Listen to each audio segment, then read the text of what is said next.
Your Honor, I need a moment. The courtroom fell completely silent. For a second, I thought I had misheard him. Tom's attorney, Robert Chambers, was one of the most respected divorce lawyers in Northern Virginia. Only moments earlier, he had been smiling, relaxed, and confident, certain he was about to help my husband take me apart piece by piece. Now, he was on his feet so quickly that his chair nearly tipped over. The judge adjusted her glasses. Mr. Chambers. Robert did not answer immediately. He was staring at the photograph on the table between us. All the color had drained from his face. Across the courtroom, my husband frowned. "What's going on?" Tom asked. Robert still did not respond. His eyes remained fixed on the image. Then he slowly looked at me. Not at the 62-year-old woman sitting quietly in a navy blazer. Not at the wife he had read about in divorce filings. He looked at me, as though for the first time he understood who I actually was. "Your Honor," he repeated carefully. "I need a brief recess." For the first time that morning, my husband stopped smiling. And for the first time in 32 years, I realized the truth might finally have a chance to speak for itself. My name is Margaret Hayes, and until that moment, almost everyone in my life believed I had spent my military career as a secretary. That included my husband. Especially my husband. The divorce hearing had begun exactly as I expected. Tom sat confidently beside his attorney in an expensive, freshly pressed suit. His silver hair was perfectly combed, and he carried himself like a man who believed victory was inevitable. I sat alone. I had no attorney, no dramatic opening statement, and no desire to impress anyone. All I had was a folder of documents resting on the table in front of me. Tom had filed for divorce 8 months earlier. According to him, our marriage had simply run its course. That was the phrase he used. He did not mention the affair, the lies, or the weekends he spent with another woman while telling me he was traveling for work. He described the end of 32 years together as though our marriage had quietly expired on its own.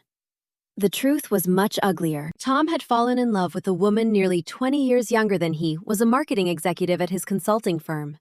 She laughed at his jokes, admired his stories, and knew nothing about the sacrifices that had helped build the comfortable life he enjoyed. When I discovered the affair, Tom did not apologize. He did not even seem embarrassed. Instead, he appeared relieved, as though honesty had finally become convenient for him. The months that followed were painful, but not because I wanted him back.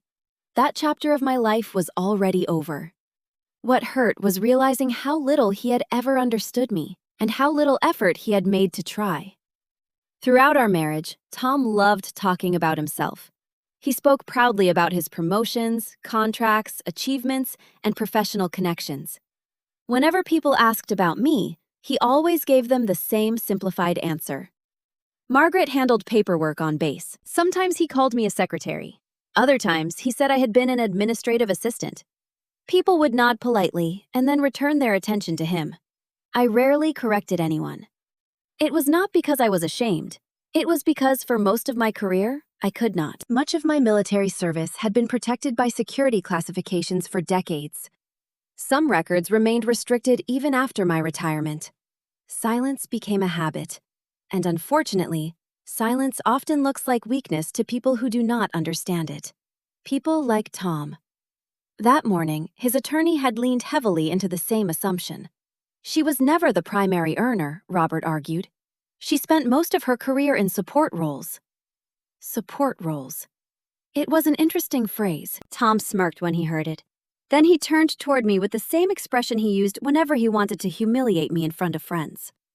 "You were a secretary, Margaret," he said with a laugh, "not a soldier." Several people in the courtroom turned toward us. The judge immediately frowned, but the words had already been spoken.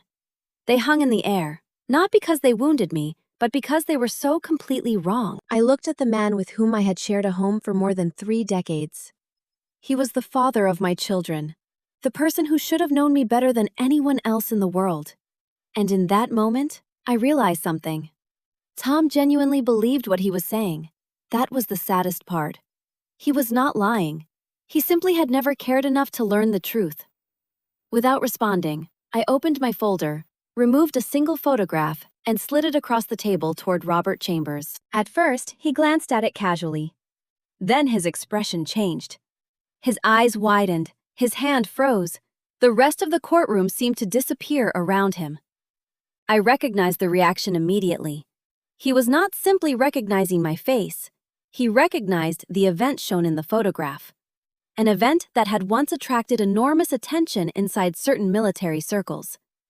It was connected to people Robert had encountered early in his own legal career. People he respected. People he remembered. People who were standing beside me in that picture.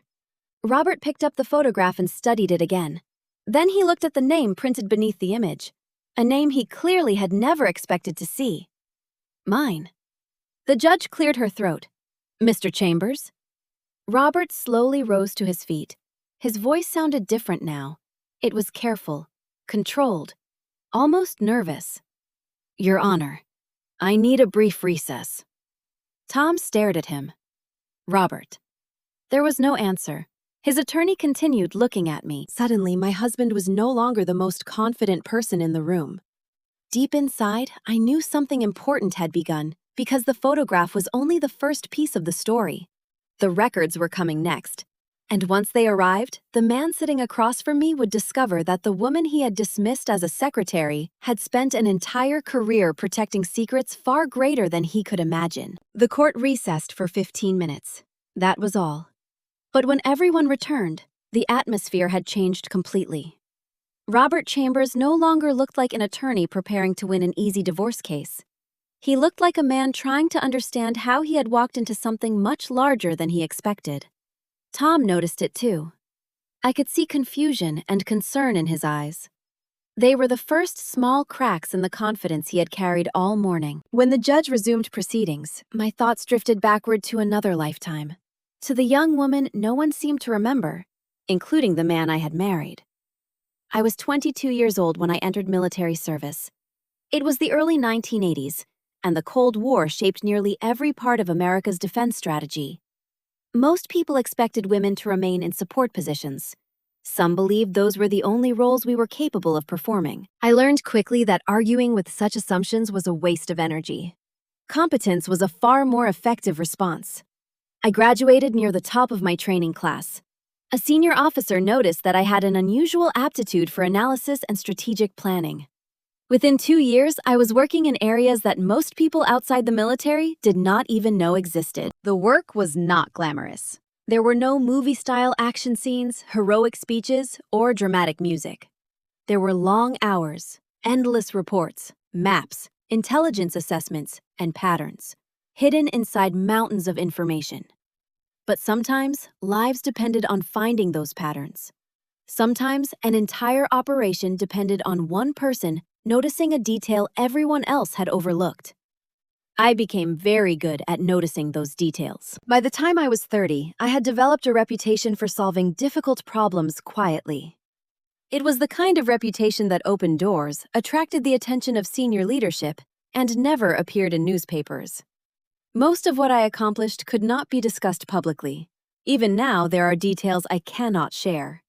But I can say that more than once, decisions influenced by my work prevented American service members from entering situations that could have ended in disaster. That knowledge was enough for me. Recognition was never the goal, the mission was. It was around that time that I met Tom. He was charming, confident, and funny. He could enter almost any room and become the center of attention within minutes. At first, I admired that quality. I was quieter and more reserved, and I believed we balanced each other. Tom never fully understood what I did for the military, but in the beginning, that was not entirely his fault. Much of my work was classified. I could not tell him where I went, explain specific projects, or discuss the details of certain assignments. When friends asked about my career, Tom simplified it. She works in administration. She handles paperwork. She stays behind the scenes. I would smile and allow the conversation to continue because I was not permitted to explain the truth. As the years passed, those simplifications became assumptions. The assumptions became beliefs. Eventually, even our children grew up hearing the same version of my life. Mom worked on military paperwork. Mom handled reports. Mom sat behind a desk. None of those statements were technically false, but they were not the truth either. The real truth remained locked inside secure files. Sometimes I wondered whether silence carried its own cost.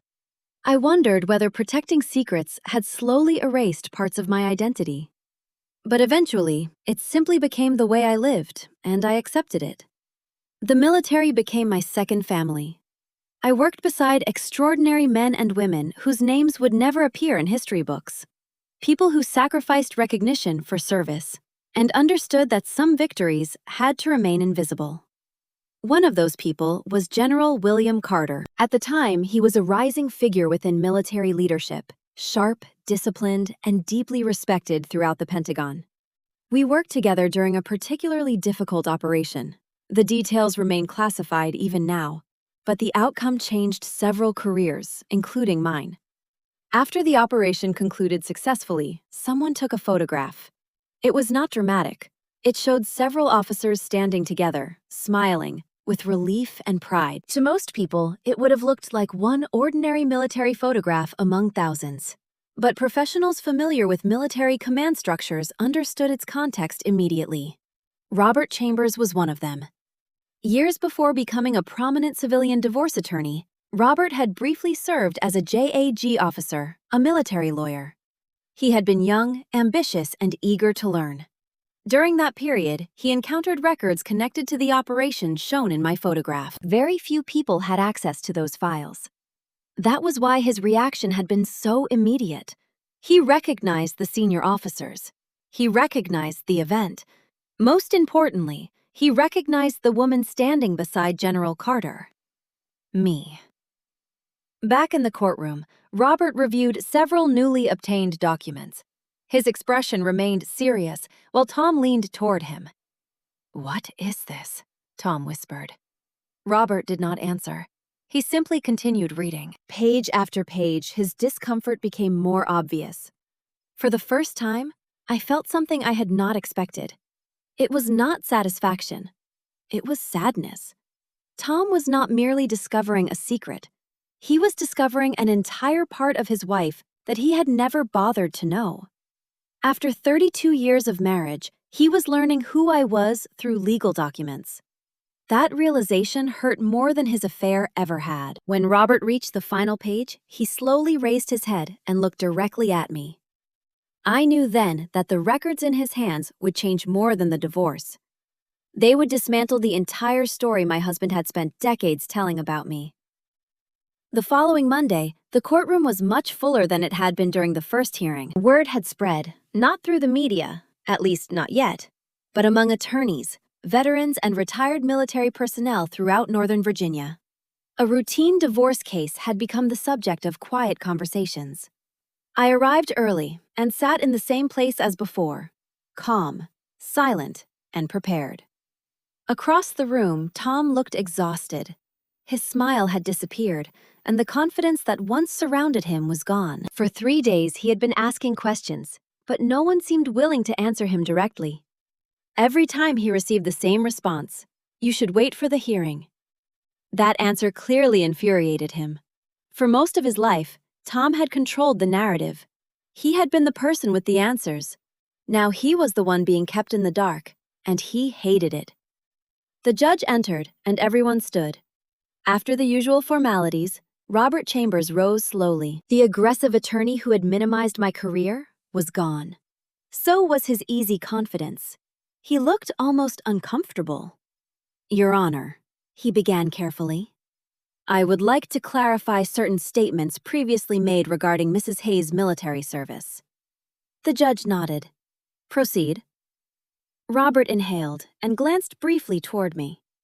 Several assumptions presented during the earlier hearing were inaccurate. Tom turned sharply toward him. "What are you doing?" The judge gave him a warning look. Mr. Hayes remained silent. The courtroom became still. Robert continued. "Mrs. Hayes did not serve in an administrative capacity as previously suggested." A murmur moved through the gallery. Tom stared at him, his confusion deepening. Robert opened the folder containing documents that had recently been released through military channels. They were no longer classified. They were no longer secret. They had simply been delayed by decades. The truth was finally catching up to time. Robert handed the documents to the judge. She reviewed them carefully, turning one page after another. Her expression changed, not dramatically, but enough for everyone in the room to notice.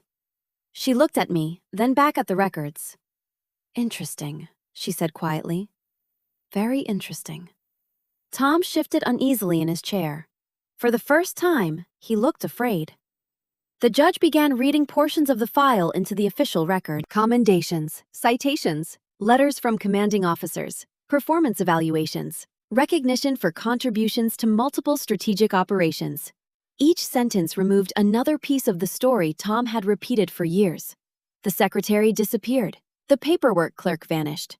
The woman who had supposedly spent her entire career filing reports was replaced by documented facts. Then the judge reached a sworn declaration submitted by General William Carter. He had been unable to attend because of health concerns, but his words carried clearly through the courtroom. Mrs. Margaret Hayes demonstrated exceptional judgment under extraordinary circumstances. She contributed significantly to operational success. Her analysis prevented decisions that could have placed American personnel at unacceptable risk. She earned the respect of every senior officer who worked alongside her. The room fell silent. No one moved. No one whispered. Tom looked as though he had forgotten how to breathe. I did not enjoy watching him suffer. I truly did not. None of those accomplishments were new to me. I had lived every sacrifice, every sleepless night, every deployment, every classified briefing, and every moment of carrying responsibilities I could never discuss at home. The achievements had always existed. Only the audience was new. Then the judge looked directly at Tom. "Did you know any of this?" Tom swallowed. "No, Your Honor." The answer was barely a whisper. "Why not?" He did not respond immediately. I am not sure I could have answered either. How does someone explain 32 years of failing to ask enough questions? How does a person admit that he built an entire image of his wife without ever truly listening to her? Tom lowered his eyes. "I thought I knew her." That sentence struck me harder than anything else said that morning. For once, he was not defending himself or making excuses. He was simply acknowledging the truth. And the truth was painful. The hearing continued, but the surprises were not over. While reviewing the financial disclosures, the court discovered several discrepancies. Some accounts had not been fully reported. Assets had been transferred before the divorce filing. Investments that should have appeared in the disclosure statements were missing. The judge's expression hardened. "Mr. Hayes, do you wish to explain these omissions?" What little color remained in Tom's face disappeared. Robert briefly closed his eyes. His attorney already understood what was happening. This was not a harmless mistake. This was serious trouble. The focus of the hearing shifted. The central question was no longer whether I had been a secretary or a soldier. It was whether my husband had been honest with the court. The judge ordered additional records, further disclosures, and a more detailed financial review. The easy divorce Tom had imagined had become far more complicated. As the session ended, people slowly began leaving the courtroom. Several veterans approached me. One elderly man stopped beside my chair. A faded Marine Corps pin was attached to his jacket. "I never knew your story," he said softly. I smiled. Most people didn't. He nodded and offered a simple salute. It was not formal or ceremonial. It was simply respectful. I answered with a small nod. Across the room, Tom watched the exchange. His eyes followed every veteran, retired officer, and stranger who approached me. Each of them seemed to recognize something in me that he had never bothered to see. For the first time since our marriage began falling apart, I saw genuine regret on his face. Not because he feared losing the case, not because he feared losing me. He was finally beginning to understand what he had already lost. 3 weeks later, the courtroom filled once again. This time, the curiosity and speculation were gone. People had come because they wanted to see how the story would end. By then, I was no longer interested in revenge. At least, not the kind most people imagine. I did not want Tom publicly humiliated or financially destroyed. At 62, I had learned that revenge rarely heals anything. What I wanted was simpler. I wanted the truth. For decades, people had accepted a version of my life that was not real. Now the truth was standing in daylight, and daylight has a way of revealing everything, including the things people desperately try to hide. The judge entered promptly at 9 o'clock, and everyone stood. Tom looked older than he had a month earlier. The change was not physical as much as emotional. The confidence that had once defined him had disappeared. His shoulders slumped, and his eyes avoided mine. For the first time since our separation, I felt sorry for him. Not because he was facing consequences. Consequences are part of life. I felt sorry because he was finally being forced to confront himself, and sometimes that is more difficult than confronting a courtroom. The hearing began with the financial review. Additional records had been collected, more accounts had been examined, and several transactions had been traced. The findings were not favorable for Tom. Investment accounts had been moved shortly before the divorce filing. Property transfers had occurred without proper disclosure. Money had quietly shifted from one place to another. Nothing rose to the level of a criminal charge, but it was undeniably dishonest. The judge studied the documents and then looked over the top of her glasses. "Mr. Hayes," she said calmly, "marriage requires trust." She paused. "So does the legal process." Tom lowered his head. There was nothing left to argue. Nothing remained to explain away. The evidence spoke clearly enough. The judge issued her ruling. The concealed assets would be included in the marital estate, and the settlement would be adjusted accordingly. Everything would be divided fairly. Fairly. Not generously, not harshly. Fairly. That word mattered more to me than any financial award, because fairness had been missing from our marriage for a very long time. With the ruling issued, the case was essentially over. After the hearing, people approached me one after another. Veterans, retired officers, military spouses, and complete strangers shook my hand or quietly thanked me. A retired Air Force colonel handed me a folded note. "Your story matters," he said, "more than you know." I placed the note in my purse.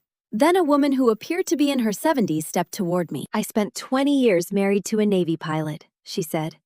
"My husband never talked much about what he did." She gave me a gentle smile. "I think I understand your silence." For a moment, neither of us spoke. We did not need to. Some experiences require no explanation. By the end of that afternoon, I had received dozens of messages, letters, emails, and phone calls. Many came from veterans. Others came from the families of people who had served. Nearly all of them expressed the same idea. People often underestimate sacrifices they cannot see. That realization stayed with me. For years, I had considered my silence a private burden. Now I began to wonder whether sharing certain parts of my story might help other people. Perhaps silence did not always have to be permanent. A few days later, all 3 of our children came to visit me. Their request surprised me. Since the divorce proceedings began, we had spent very little time together. The tension had been difficult for everyone. When they arrived, none of us seemed certain how to begin. Finally, our daughter Emily spoke. "Mom," she said softly, tears filling her eyes. "We didn't know." I nodded. "I know. You should have told us."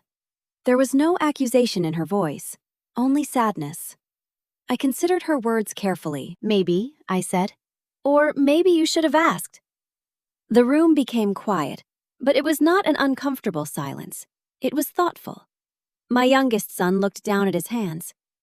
"I believed Dad," he admitted. His honesty hurt, but not because he had said it. I understood why. Children believe the stories they hear repeatedly, especially when those stories come from their parents. "I know I told him. You were supposed to." Emily wiped her eyes. "I'm sorry." Those words loosened something inside me. It was not anger or resentment. It was something gentler. Forgiveness. Real forgiveness, not because they had earned punishment or absolution, but because holding on to the pain no longer served any purpose. I reached across the table and squeezed Emily's hand. "You don't owe me punishment," I said. "You owe me understanding." She nodded and began crying harder. Before the afternoon ended, we spent hours talking. We truly talked, perhaps for the first time in years. They asked questions. I shared the stories I was allowed to share. Misunderstandings slowly dissolved, and a bridge began rebuilding itself. Not perfectly, not instantly, but honestly. Several days later, I received a phone call from a number that looked familiar. The moment I answered, I recognized the voice. Margaret. It was Tom. Yes. For several seconds, neither of us spoke. Then he cleared his throat. I was wondering if you would meet me somewhere. I leaned back in my chair. For what? His answer came softly. Because after 32 years, I think I would finally like to hear your story. For the first time in a very long time, I believed he meant it.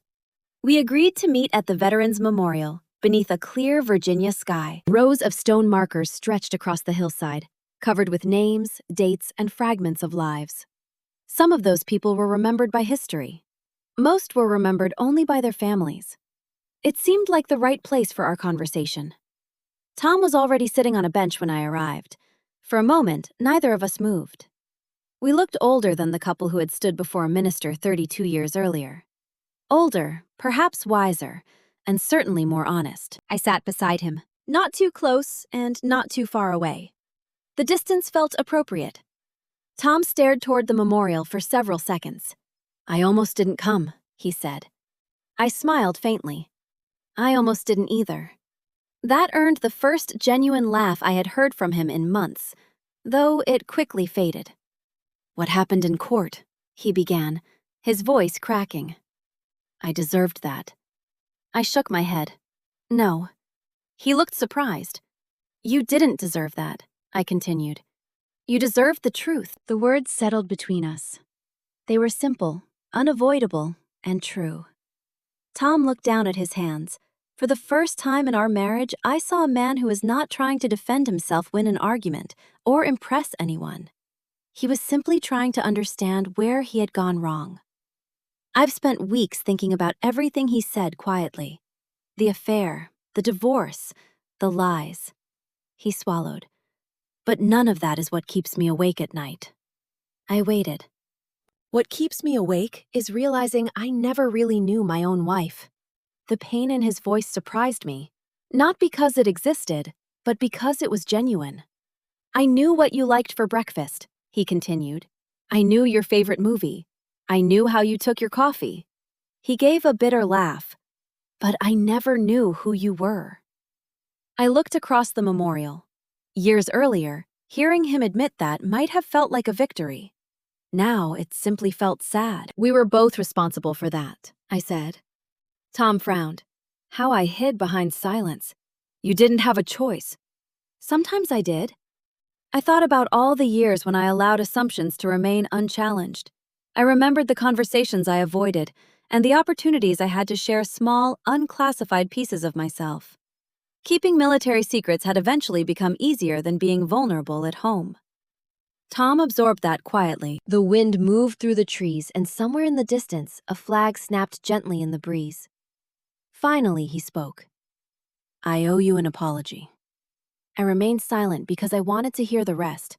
Not because of the settlement, not because of the court, not because I lost. His voice softened.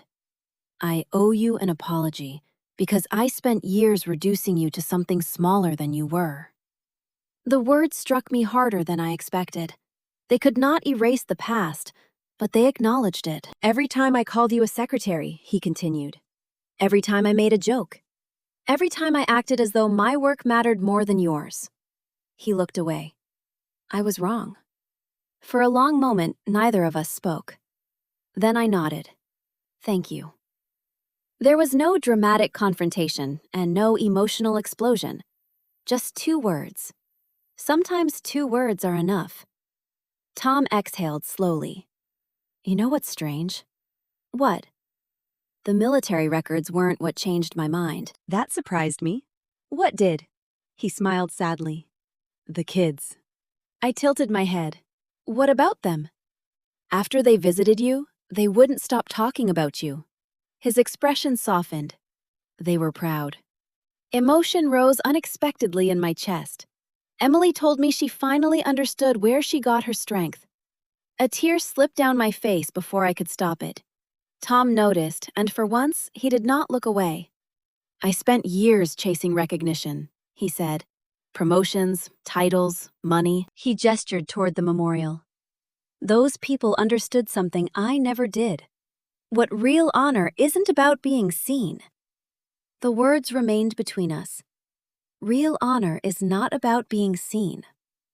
For decades, I had lived that truth. Service without applause, sacrifice without recognition, duty without reward. Somehow, hearing Tom say it mattered. Not because I needed his validation, but because growth is beautiful when it finally arrives, even late. Especially late. We remained there for another hour, talking, remembering, and occasionally laughing. We were no longer husband and wife. That chapter had ended. But perhaps we could become something else. Two people who finally saw each other clearly. When it was time to leave, Tom stood. "So what happens now?" I smiled. "Now we move forward. Separately, peacefully, and honestly." He nodded. After a brief hesitation, he extended his hand. I shook it. It was a simple gesture, but it felt like a respectful ending. As I walked toward my car, I felt lighter than I had in years. Not because I had won a court case. Not because my reputation had been restored. Not because people finally knew the truth. I felt lighter because I no longer needed anyone's approval. Not Tom's, not society's, not even history's. The truth had done its work, and that was enough. If my story touched you, take a moment to think about the quiet people in your own life. Think about the humble ones, the ones whose sacrifices may never appear on a resume in a newspaper or on a trophy shelf. Sometimes the strongest person in the room is the one saying the least. If you believe everyone deserves to be seen for who they truly are, share this story with someone you care about. And if you appreciate stories of resilience, dignity, and second chances, subscribe and join us for the next journey. Because it is never too late for the truth to be heard. And it is never too late to discover who someone really is. The end.